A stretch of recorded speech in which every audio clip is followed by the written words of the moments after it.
Magandang umaga po sa bawat isa. Good morning to everyone. It's good to see everybody today. At parang nakita ko ang Kuya Jeff at ang Sister Emma. It's so wonderful to see you. At napakabuti ng Panginoon. At patuloy na kayo ay nagtatapat at muli ay magkita-kita tayo dito sa MCBC. It's really a joy na kanina habang nagbabanggit ang elder na let us prepare our hearts and our minds as we listen. Naghahanda tayo, binibigyan natin ng importansya ang pangangaral. Alam nyo, yan ay napakainam sapagkat ibang-iba ang pagkakataon na tayo po ay humaharap sa Panginoon at lalo't ang kanyang mga salita ay ang ating pinakapangunahing gawain sa ating iglesia. At ngayon po ay unang linggo ng buwan ng Nobyembre at naalala ko ang Kuya Wilson parate, no? Magmula noon ay talagang bilang na bilang. No? So kung ilang araw na lang bago magpasko ay parang kailan lang. Tapos ngayon ay naririto na naman tayo. So time flies so fast, and yet, kung mapapansin natin, ang 1 Thessalonians tapos kadugto ang 2 Thessalonians ay talagang parang kwento rin ito ng ating iglesia, ng buhay ng bawat isa sa atin. Now kung mapapansin natin, no, kagabi I was reviewing probably one of the best podcasts na nangyari sa 1 Thessalonians na pinangungunahan ng isang scholar by the name of Rafael Rodriguez. At siya po ay nagkaroon ng thesis na sumulat siya actually ang libro na ang Thessalonians ay first letter and the oldest document or documents na meron po tayo sa ating iglesia. And I think that's true. Sapagkat sinulat sometime in AD 49, 50-51 at ang sinasabi ni Rodriguez ay napakainam na minsan pa ay sariwain. Kaya nga naalala ninyo, nakita natin, no, sinimula natin ang pag-aaral na when the church was young, nung bata pa ang iglesia. Alam nyo kapag yan ay ating pinag-uusapan, parang bumabalik tanaw din tayo sa nakalipas ng bawat buhay ng bawat isa sa atin. When you and I were young. Okay? Alam nyo, tayong lahat ay tumatanda na. At ito'y natutunan ko at natututunan ko. Alam nyo ba, kapag daw tumatanda tayo, okay, hindi na daw tayo nagagalit o kaya naiinis sa mga maliliit na bagay. Hindi na tayo nagagalit sa maliliit na bagay. Kasi alam niyo kung bakit? Kasi galit na tayo sa lahat ng bagay. Okay? Imagine niyo, no? Ang pagtanda at ang ating tinatawag na buhay ay talaga namang punong-puno ito ng kusot at gusot at sa isang banda ay talaga namang laan ng Diyos ang kanyang awa at biyaya. Alam niyo, ngayon ko lang nalaman kanina at ako'y may luha sa aking mata nung nagkukwento kay Elder, no? At ang kapatid na Janice ay galing po ito ng Tacloban at habang kami nagkukwentuhan, nag-umpisa lang sabi, Pastor, ano po yung gawain mamaya ng mga ladies? Sabi ko, ang gawain ng ladies mamaya dito. Ang mga men, doon kami kina Deacon Al, so meron kaming fellowship, tapos yung mga ladies at mga young people ay nandito at magandang pag-aaralan ninyo tungkol sa depression. And Sister Menaya will facilitate the lecture. Alam niyo, I was very touched nung sinabi, Pastor, matindi ho talaga ang depression. Hindi natin alam at kanina lang. Noong 2020, ang panganay na anak ni Sister Janice ay tinamaan ng depression at ng anxiety hanggang sa siya ay namatay. At sabi ko nga sa kanya, well, the Lord is so good, napakabuti pa rin ang Panginoon sapagkat ikay nagpapatuloy at sa kabila ng mga bagay na yun, talagang napakahirap. Sabi niya, Pastor, ang hirap talaga. Ang sabi niya ganito, si Melchor, panganay na anak. Ang sabi ng Sister Janice, si Pastor, naghahanap siya ng buhay noon. Sabi ko sa kanya, maganda i-share mo mamaya, or sabi ko, naisip ko na i-share. Kalain yung naghahanap ng trabaho, hindi makahanap ng trabaho.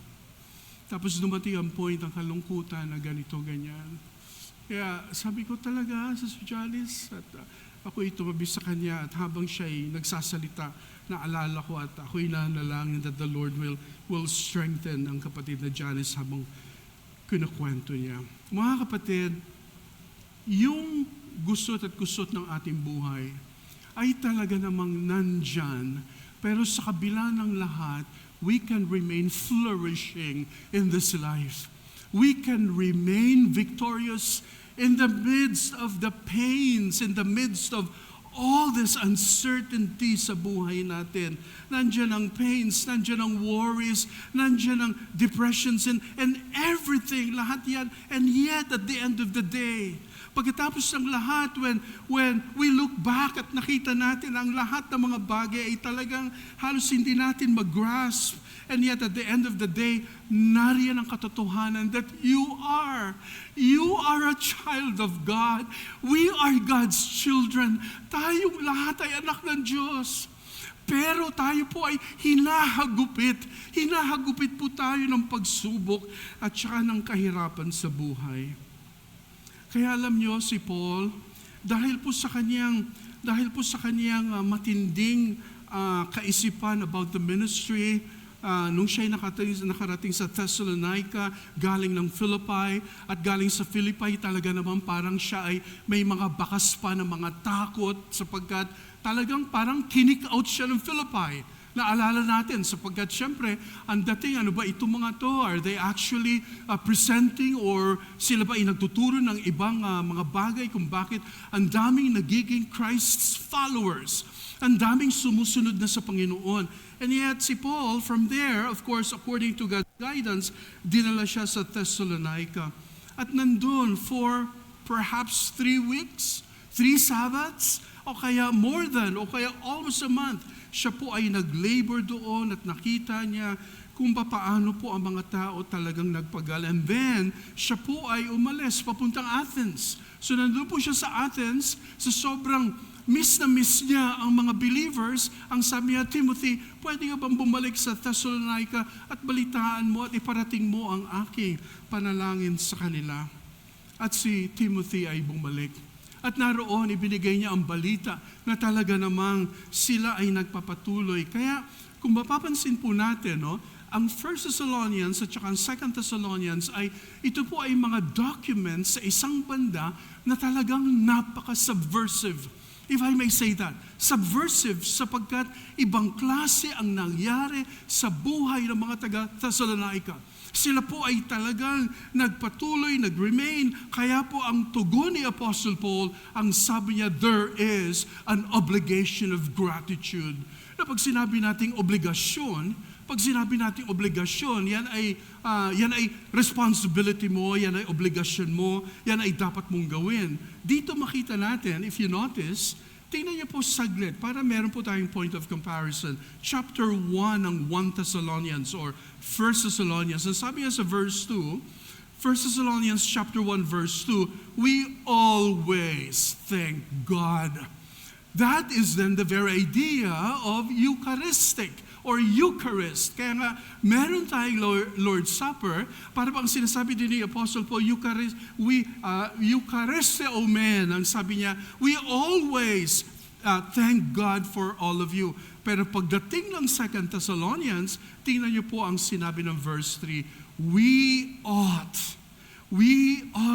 always. Kaya dyan po makita natin, ang mga bagay na pinalalim pa ng biyaya ng Panginoon. You see, the very idea of ought and right, tingnan po ang sinabi ng verse 3 muli, we ought always to thank God for you, brothers and sisters, and rightly so. So the idea of ought and right or rightly ay talagang nagpapaalala sa atin Alam niyo mga kapatid, dumating sa buhay ni Apostle Paul na ang gratitude, na ang pagpapasalamat ay isang moral responsibility. Isa po itong moral requirement sapagkat tayo ay binigyan ng biyaya ng Diyos. Hindi lamang si Apostle Paul, he was not just sharing his delight, yung kanyang joy to give thanks. Hindi lamang na gusto niyang magbigay ng pasasalamat, kundi ang sabi niya, he ought to give thanks. Ibig sabihin, talagang there is a sense of obligation and responsibility. Kaya alam niyo mga kapatid, dito makita natin na develop din kay Apostle Paul dahil doon sa kanyang ipinangaral at patuloy na ipinapangaral ang mabuting balita. Alam naman natin si Apostle Paul, diba? Kung mapapansin natin, kung ang 1st and 2nd Thessalonians ay mga unang documents, the first documents and perhaps the oldest documents, ay masasabi natin na talaga ang theology ni Apostle Paul ay talagang na-shape dahil din sa kanyang missionary journey, dahil din sa mga lugar na kanyang pinuntahan na talagang sinalubong siya ng katakot-takot na mga pagsubok at mga hamon sa buhay. Alam niyo mga kapatid, let me say this by way of introduction. Okay? Next slide please. Nakalagay dyan ang isang bagay na dapat nating tandaan. If there is just one takeaway for you and for me this morning, this is the one. Our priorities will show in what we are most thankful for. Our priorities will show in what we are most thankful for. So, ibig sabihin, ipinapakita po natin, kapag sinasabi po natin na prioridad, mahalaga talaga, our priorities will show in what we are most thankful for. Wow! Ibig sabihin, ano ang prioridad mo? Ano ang dumarating na prioridad mo sa buhay mo? And what you are thankful for, at saka yung priorities, at saka kung ano ang mismong pinasasalamatan mo, they go together under God's economy. They go together under God's management of time. Ibig sabihin, mahalaga. What we are grateful for ay ipinapakita natin kung ano ang mga prioridad natin sa ating mga buhay. Let me ask you this morning, anong pinasasalamatan mo sa Panginoon? Anong pinasasalamatan mo sa Kanya at this very moment ng kayong buhay? Yang pinapasalamatan mo ay nagpapamalas din kung ano ang pinahahalagan mo sa buhay.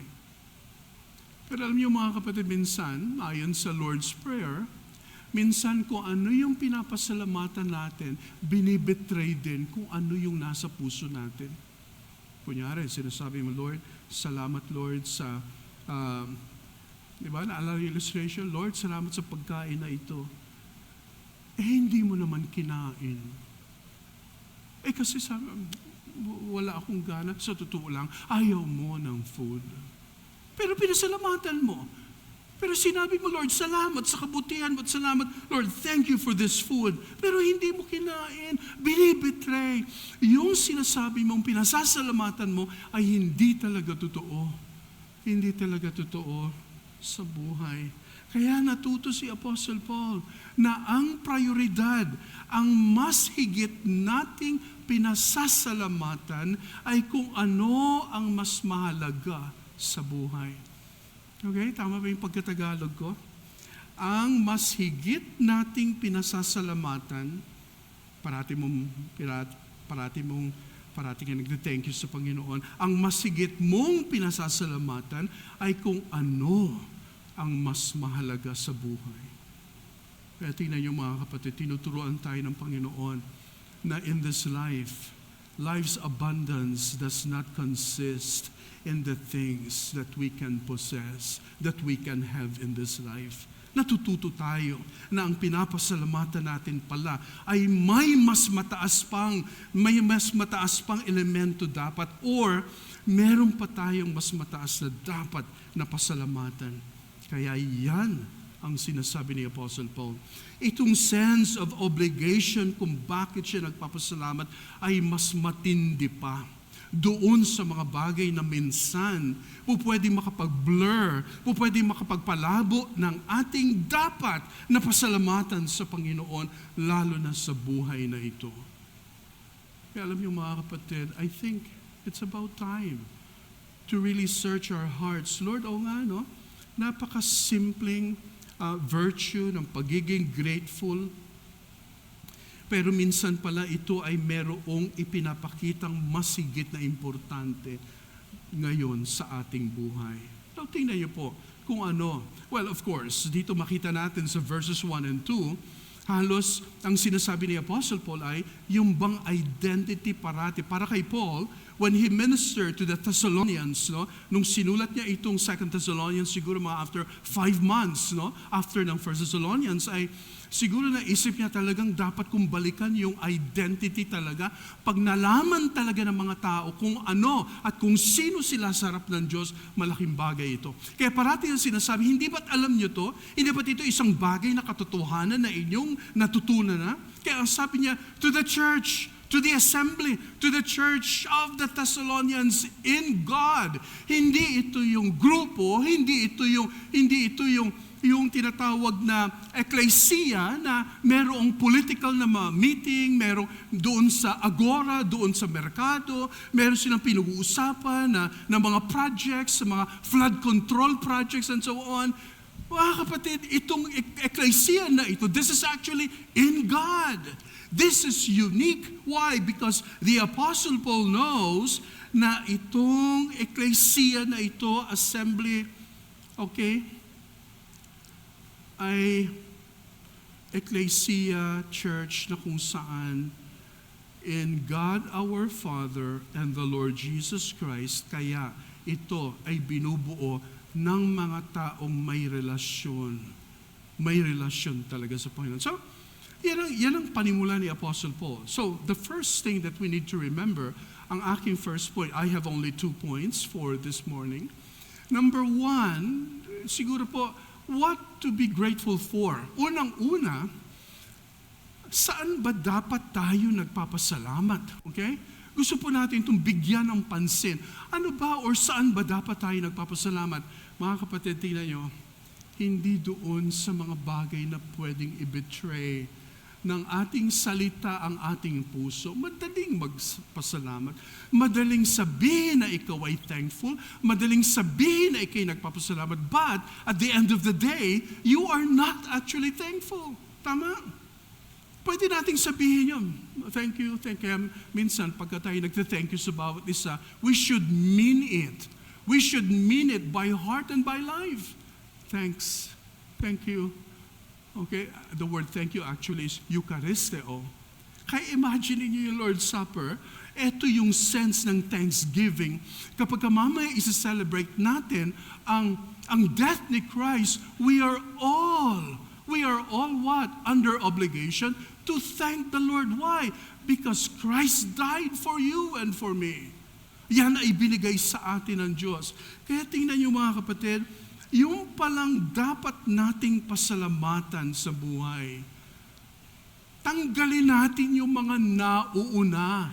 Tanggalin natin yung mga makakapal na mga items na nandyan sa pinapasalamatan natin. Not that I'm not saying, hindi ko sinasabi na walang kwenta ang mga yon, kundi, mga kapatid, dapat pala ang Christian graces, ang biyaya ng Panginoon, dapat pala ang mga evidences, ang mga ebidensya, ang mga patutuo ng work ng Panginoon sa ating mga buhay dahil sa kanyang biyaya. Doon pala dapat tayo maging thankful talaga. Doon pala dapat tayo maging thankful. Number 1 is what? Growing in trust. Are we growing in trust in the Lord? Tayo ba ay nagtatrust all the more kaysa sa last year at ngayon? 2025 at malapit na tayong pumasok sa 2026. Can we really say, Lord, salamat sapagkat nag-grow talaga. Lord, salamat sa growth. Ang trust ay nariyan. Ang pagtitiwala, ang aking pagtitiwala sa iyo ay nariyan. O ang pagtitiwala ng mga kapatiran, we should be grateful for. Yan dapat. Ano pang nakalagay? Trusting God's Word. Alam niyo, ito mga kapatid, and this is something that is so supernatural. Kung wala ang biyaya ng Panginoon, how can a person submit to the authority of God's Word consistently? Alam niyo, yan ang panalangin ng mga leaders. Yan ang panalangin nating lahat. Individually, sa aking sariling buhay, Lord, gawin mo akong consistently na talagang nagtitiwala sa iyong mga salita. Sapagkat lahat tayo ay nakakaranas ng mga pag-aalinlangan. Minsan ay talagang tinatamaan tayo ng pagdududa. Minsan talagang tayo ay nagkakaroon ng doubts, no? Pero alam niyo mga kapatid, ang paniniwala, ang pagtatrust, ang ating pagtalima sa salita ng Diyos ay mahalaga. We should be thankful for. Question, have you been engage with the Word na ang salita ng Panginoon ay talagang nagiging bahagi ng buhay mo? Last per meeting, no? Online tayo last Wednesday, but this coming Wednesday ay face-to-face tayo dahil first Wednesday. Noong last Wednesday nabanggit ko, merong 4 na resolve. Tingnan natin saglit, no? Tingnan niyo po ang Psalm 119. Just a quick, kasi ito yung shinare ko nung nakalipas na Wednesday. Tingnan niyo po saglit. Merong 4 na resolve, okay, si David o ang psalmist dito po sa Psalm 119, beginning on verse, tingnan niyo po ang sinabi ng verse 30, 31, and 32. 4 na resolve. Na pag sinabi natin 4 na resolve, yan ay tinatawag na determination. Pag sinabing, I am resolved, di ba kanta? I am resolved to follow the Savior. Ibig sabihin ng resolve ay talagang eto ang aking determinasyon. Look at verse 30. Psalm 119 verse 30. I have chosen the way of truth. Mga kapatid, it's a choice. Walang pwedeng pumilit sa'yo. Sa iglesia, alam nyo, eto no? Kaya di ba, sabi nga natin, Lord, salamat sapagkat, di ba, dinidil tayo ng Panginoon ayon sa kanyang mga salita. Pero alam niyo, sa totoo lang, minsan, as Elder and I are actually thinking about, the way we are growing, talagang minsan may ayaw makinig. Meron talagang ayaw makinig at pasaway. Pero ang sabi ng verse 30, I have chosen the way of truth. Thy judgments have I laid before me. Pangalawa, have I laid before me. In other words, I have set, Lord, your word before me, not behind me, but before me, so that I can always think of you. Naalala niyo yung sabi ng Psalm 32, ang sabi ni David, Lord, my sin is ever before me. So it's an idiom, pag sinabing sin is ever before me, ibig sabihin, Lord, nandyan lang parati ang sin. Nandyan ang tensyon, nandyan ang kasalanan. Talagang, I am inclined to sin. I am inclined to sin. Pero ang sabi dito ng psalmist, ang sabi, I have set your word before me. Mga kapatid, it's a choice. You should set the word of God before you. Hindi sa likod, kundi before you parati. And then third, ang sabi, I have stuck unto thy testimonies. Ibig sabihin dito for the psalmist, ang sinabi niya dito, Lord, I have framed myself in your word. Yan. Dito po sa Psalm 119, ang testimonies, ang statutes, ang judgments, ang lahat ng yan ay paikot-ikot lamang na ang kanyang focus ay ang salita ng Diyos. And look at verse 32 and the last resolve. Ang sabi ng verse 32, I will run the way of thy commandments. Mga kapatid, parang isang taong merong hinahabol-habol. If, naalala ko yung larong nung maliliit pa, no? Sikyo, no? Brother Tito, naalala mo yung sikyo? Yung sikyo, di ba? Pagka nagsikyo tayo, paspasan. Yung matindi sa sikyo, yung bang kung sino yung pinakamabilis, talagang hindi magpapahabol, dapat matataya. Tapos yung pala may mas mabilis pang tataya doon sa humahabol sa pinakamabilis. No? Naalala niyo yun?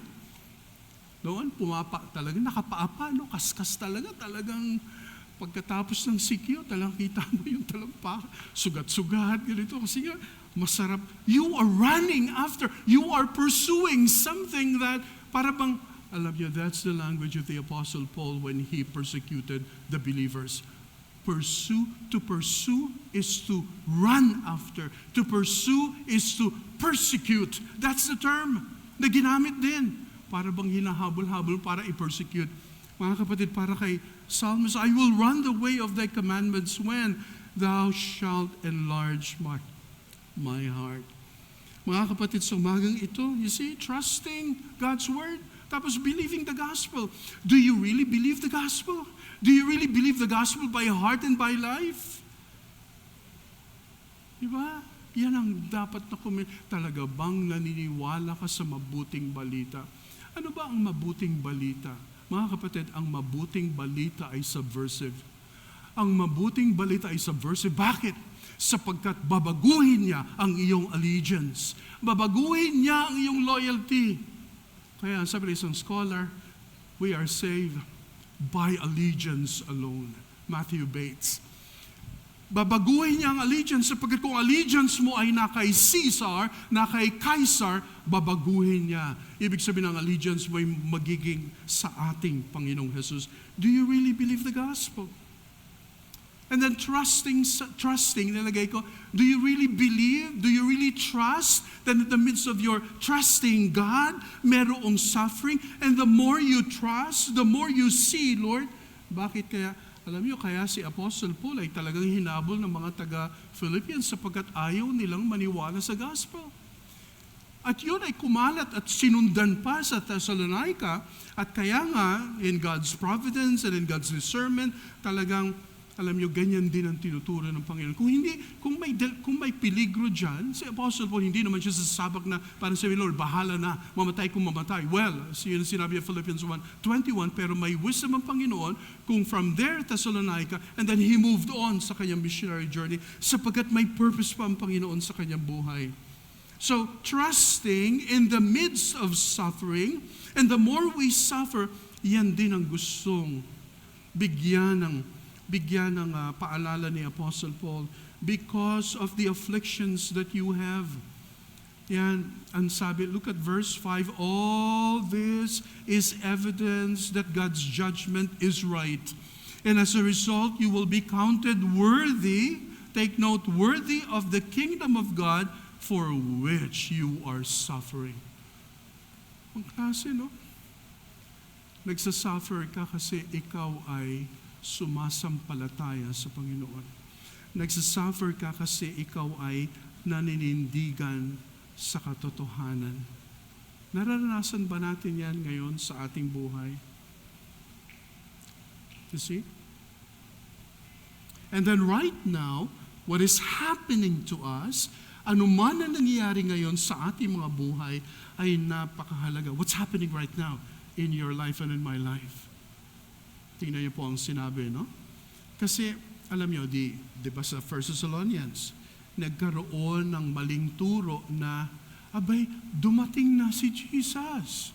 Pero pagdating ng 2 Thessalonians, hindi talaga pinalampas pa din ni Apostle Paul. Na ang sinasabi niya ay, itong mga persecutions na ito, itong mga afflictions na ito, ay darating at darating sapagkat parating pa lang ang ating Panginoong Jesus. Kaya ang sabi niya, God is just, He will pay back. Talagang ang Diyos, siya ang bahalang. Grabe, no? Yung payback na yan, talagang ang Diyos ang bahala doon sa nagtutrouble sa inyo. Ang sabi ni Paul, and give relief to you who are troubled and to us as well. This will happen. Mangyayari ito when the Lord Jesus is revealed from heaven in blazing fire with His powerful angels. He will punish. Ang Diyos ay marunong kung sino ang kumukontra sa gospel talagang hindi palalampasin ng Panginoon. Kaya dito makita natin. Alam mo sa totoo lang, ang eschatology or the study of the last things, bagamat, di ba, sabi nga may mga tao, dalawang attitudes pag sinabing eschatology What is eschatology? The doctrine of the last things. The study of the last things. Yung iba, pinangungunahan ng eschatophobia. Ibig sabihin, natatakot ako eh. Kaya nga pagka, pastor kasi, bakit pa 1 and 2 Thessalonians ito ang the most eschatological letters ni Apostle Paul. Pero tingnan nyo, meron bang sinabi si Apostle Paul na tayo nako-confuse? Ang eschatology dapat ay nagbibigay sa atin ng magandang ethical standard na hindi kung ano pa man, na hindi dapat tayo ma-confuse kung anumang mga diagrams, kung anumang mga schema, kung anumang mga end time, all this hopeless and everything na kung saan nakakapagpalito sa tao. The purpose of eschatology is very simple, and that is to comfort, to admonish one another, to walk in the light that the Lord has given us. So mga kapatid, yun eh.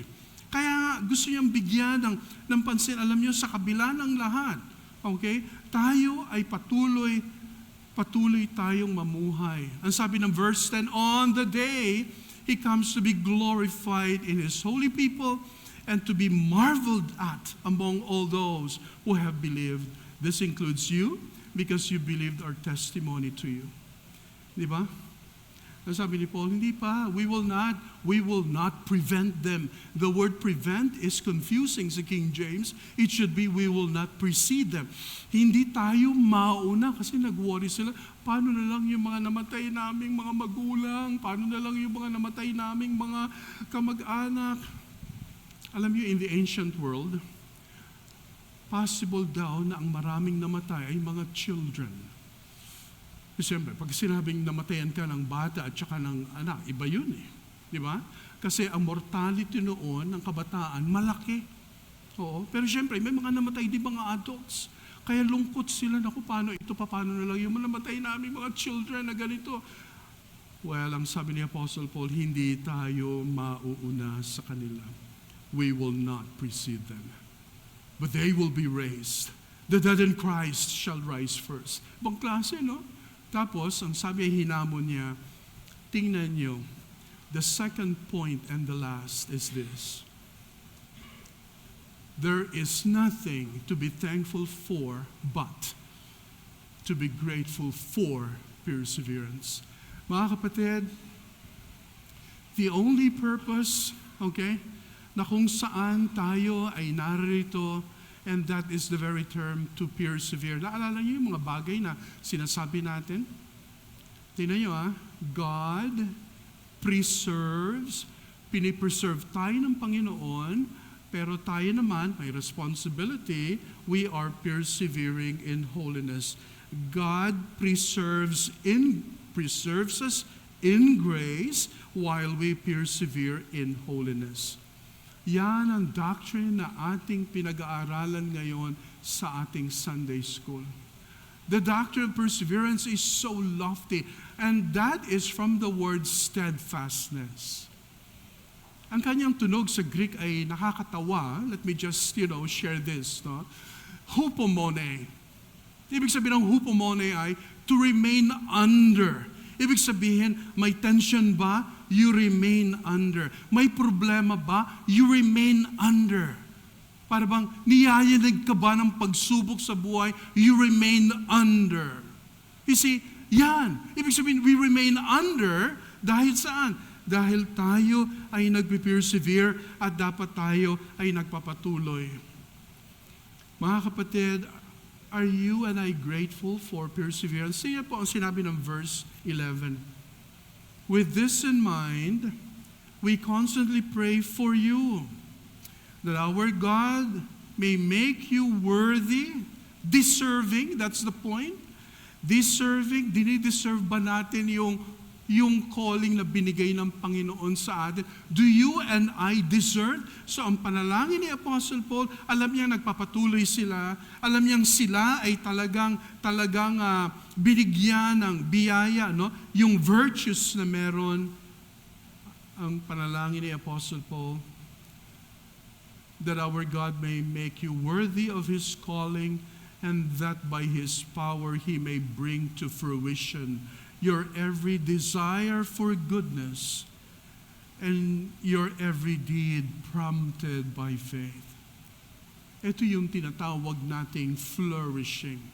Ito yung tinatawag na nagiging mabunga ang ating buhay. Why? Sapagkat meron nang nangyari. Again, the Apostle Paul worked on the identity at doon may mga ebidensya. Pag may ebidensya, pag may evidences, ibig sabihin, nagiging steadfast ang tao. Balik ulit tayo ng verse 4 saglit. Ang sabi, therefore among God's churches, we boast about your perseverance and faith. Kami, we glory in the Lord because of your perseverance. Kayo ay nagpipersevere. Kayo ay nananatili. Kayo ay mabunga. In all, di ba? Perseverance and faith, in all the persecutions and trials, you are enduring. That's the term, steadfastness. Ang gandang kaisipan ng steadfast. Are you steadfast? Do you remain under any pressure? O kapag ka may pagsubok. No? Alam niyo minsan, saglit lang, no? Saglit lang pwedeng, sabi nga, naalala niyo, pwedeng mawala ang lahat ng ating pinaghirapan if you don't persevere. I'm not talking about losing one's salvation. Kaya lang ang point ay, ibig sabihin, yung testimony, biglang may dumating na pagsubok, naku, hindi kinaya.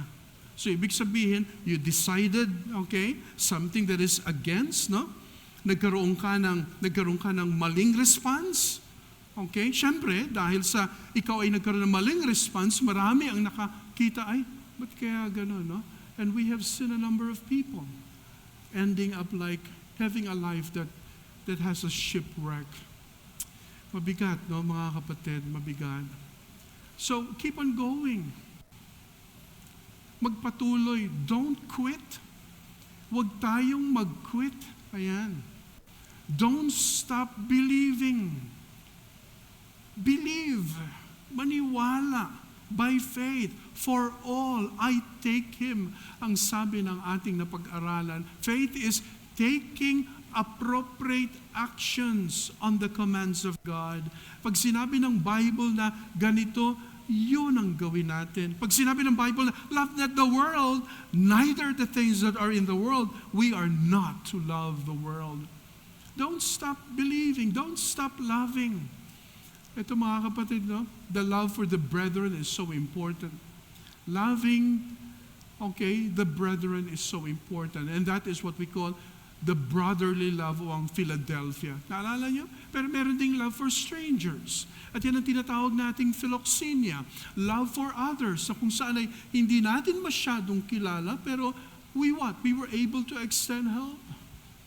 Alam mo, kami ni Elder ay nagpapasalamat sapagkat mga kapatid, baka hindi pa natin alam, ang kapatid na June at saka Glenda at ang buong angkan ay ilan dito ay narito mga blanco.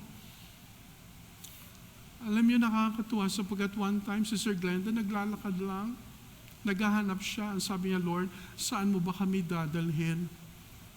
Pero ang sabi ni Sister Glenda, if I may remember it, no? Sabi ni Sister Glenda, sa mga kapatiran. Kasi may mga kapatiran, sabi ng Sister Glenda, sige, kasi meron tayong problema. Kung saan man kayo dalhin ng Panginoon, basta't magpatuloy kayo. Diba? Parang ganun. Pero ang sabi nila, Sister Glenda, hindi. Kung saan ka makatagpo, dun din kami. Is that right? Diba? Tapos kahapon, we had a lunch with them. At alam nyo, ako'y natutuwa. No? Kaya, Brother June, alam ko ang Brother June ay dumaraan din to sa hamon ng buhay. Pero alam niyo mga kapatid, this is what we want to persevere on. Ito yung, don't stop loving. Don't stop loving the brethren. We need to extend our love for the brethren. Doon sa mga bagay na alam natin na tayo po ay merong kakayanan. Ang sabi dyan, don't stop giving of our lives. We give our lives. We give time. We give our love sa Panginoon, ang ating gifts, ang ating panahon sa bawat isa. We want to give for the Lord and for the kingdom. And then ang sabi dyan, don't fall away. Don't fall away. Mabigat yung falling away. Pag sinabing falling away, naalala niyo kung ano yung word na very strong sa scriptures? Okay? Apostasy. Falling away is apostasy. May libro elder, no? Ang pamagat ay Apostasy in the Ancient World.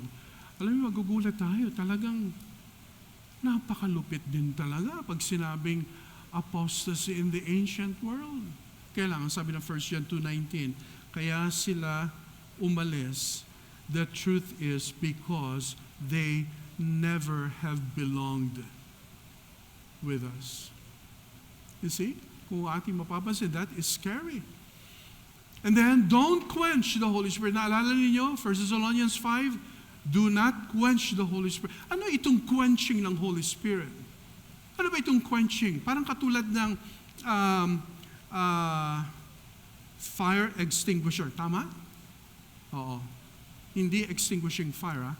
Fire extinguisher, di ba? Pagka gumamit ka nun, di ba? No, don't quench the Holy Spirit. Meaning, yung pong don't quench at saka yung huli basically are the same.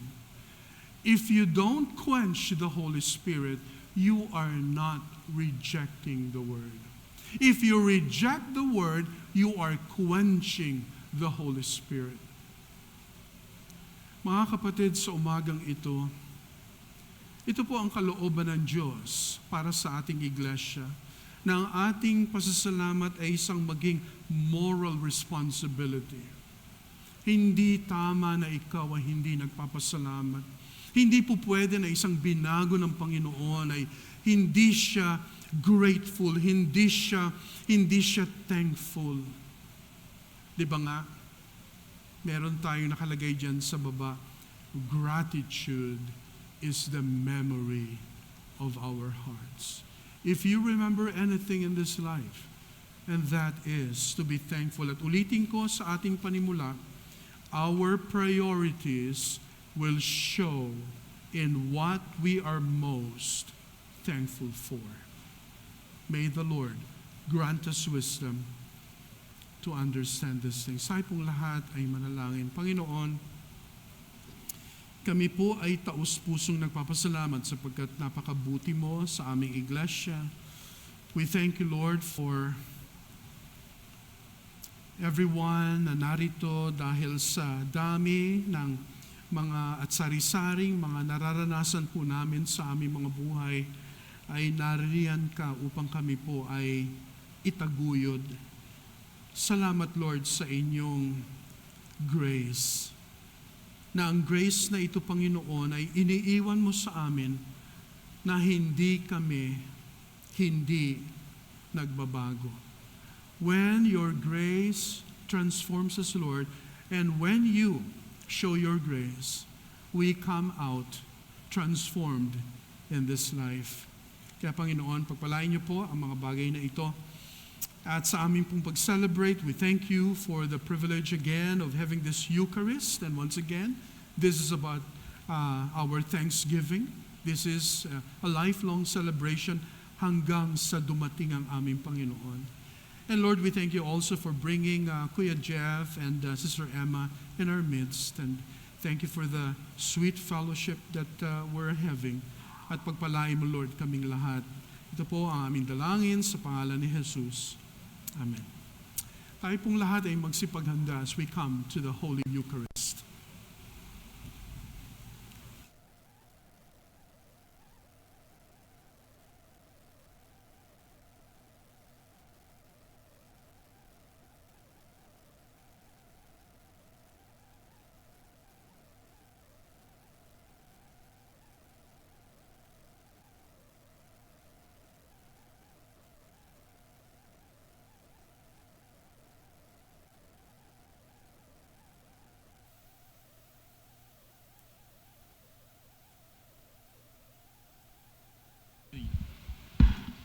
I am always excited whenever we are about to celebrate the Lord's table. In fact, I always look forward to it. And my mind always flies back to what happened 3,500 years ago. 3,500 years ago. As recorded in the book of Exodus, and let me refresh each one of us kung ano yung event that happened 3,500 years ago. An event that to this day is being celebrated by the Israelites and the Jews. And this is the Passover celebration, as recorded in Exodus chapter 12. And let me read a portion of this event. The Lord is talking, saying, "For I will pass through the land of Egypt on that night, and will strike all the firstborn in the land of Egypt, both man and beast. And against all the gods of Egypt I will execute judgment. I am the Lord.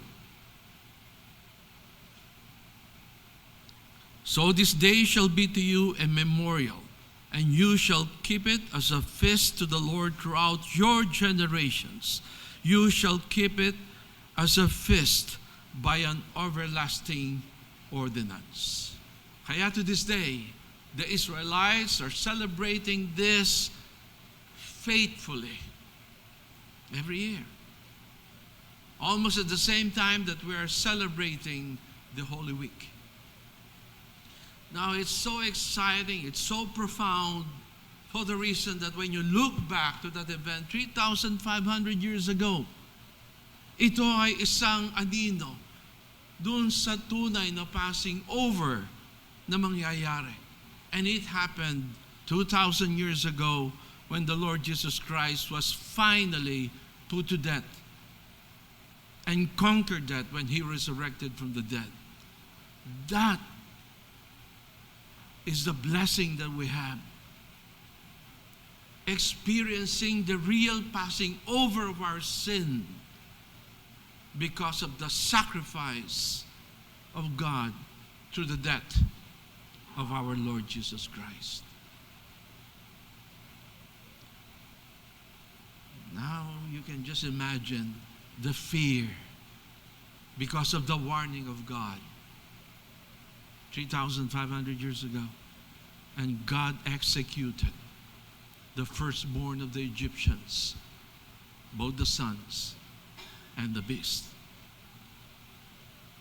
And you can just imagine the excitement, the happiness, the joy of the Jews who faithfully followed the order of the Lord to offer lamb. At ang blood ng lamb na ito ay kanilang ipaint dun sa lintel and the doorposts. And because of that faith, the Lord passed over the faithful Jewish families. Now you can just imagine as well, thousands of years before it happened, the patriarchs were already seeing it. In fact, they espoused, they believed the cross. And because of that vision, because they could really see the salvation through the Messiah, the Lord Jesus Christ, without even seeing what would happen 2,000 years ago, they believed. Kaya ang sabi nila, we are strangers here on earth. This is not our kingdom. Our kingdom is up there in heaven, in the presence of God. Well, they believe, as we believe, that our place is that kingdom up there in the presence of the Trinity. Okay, let's all stand up at ating namnamin na it is a blessing indeed if you have a relationship with Jesus Christ, for the reason that your sins and my sins have been passed over because of the gift of grace, because of the very act, the sovereign act of God, na tayo ay pinili even before the foundation of the world. And that alone should suffice why our response to the message that we heard today is we must be very grateful to God. And let us show that gratefulness that we have to God by persevering.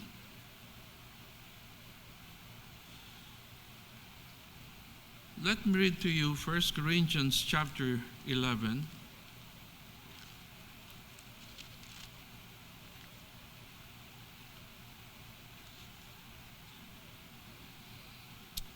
To our visitors today,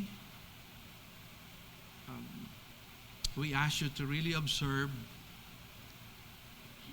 We want you to listen very carefully to what I am going to read now.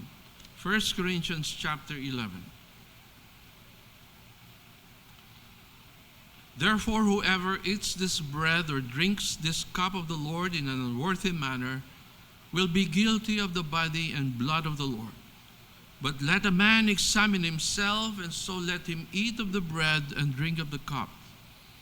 For he who eats and drinks in an unworthy manner eats and drinks judgment to himself, not discerning the Lord's body.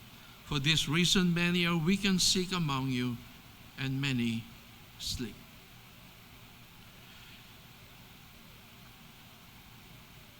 This is an opportunity for us to reflect, contemplate of our relationship with God. This is a time for us to open our hearts to God and ask Him for His forgiveness. Because this is a great opportunity, and we don't want to miss this. We don't want to just ignore this. We want to participate. If you have a relationship with the Lord Jesus Christ, you must participate. If there is something in your heart, heaviness because of a sin, na ayaw mong bitawan, now is a time for you to get rid of it. There is no excuse. If you love God more than that sin, then choose God. Ask for His forgiveness,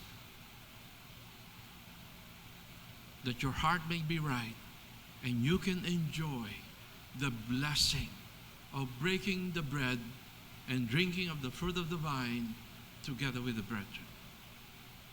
So let us pray and let us examine our hearts.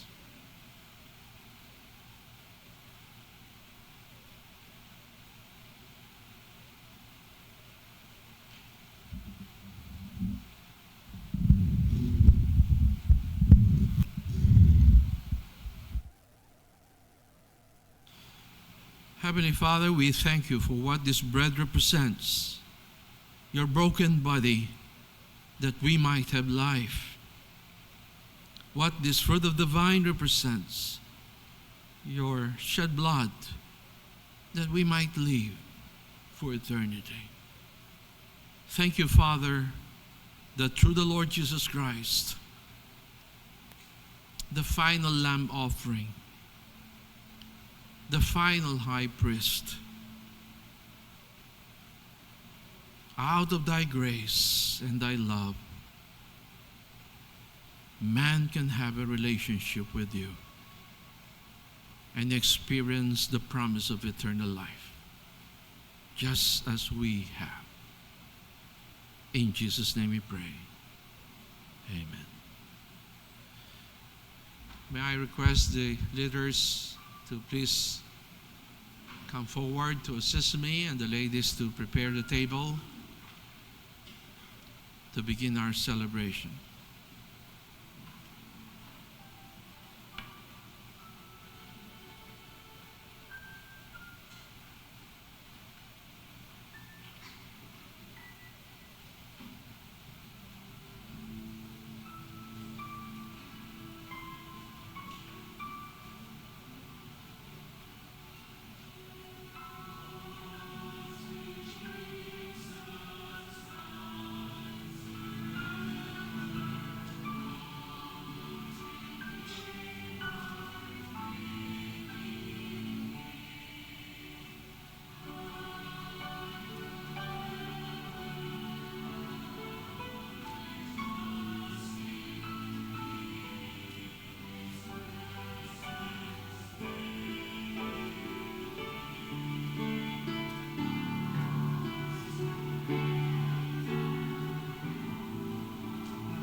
Shall we all stand up?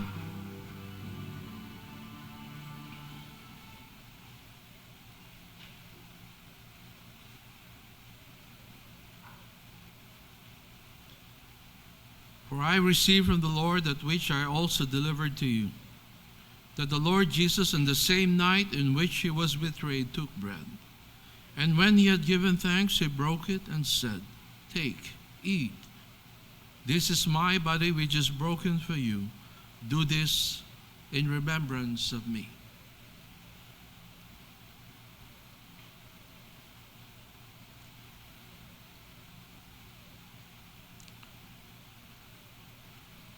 In the same manner, he also took the cup after supper, saying, "This cup is the new covenant in my blood. This do as often as you drink it in remembrance of me. For as often as you eat this bread and drink this cup, you proclaim the Lord's death till he comes."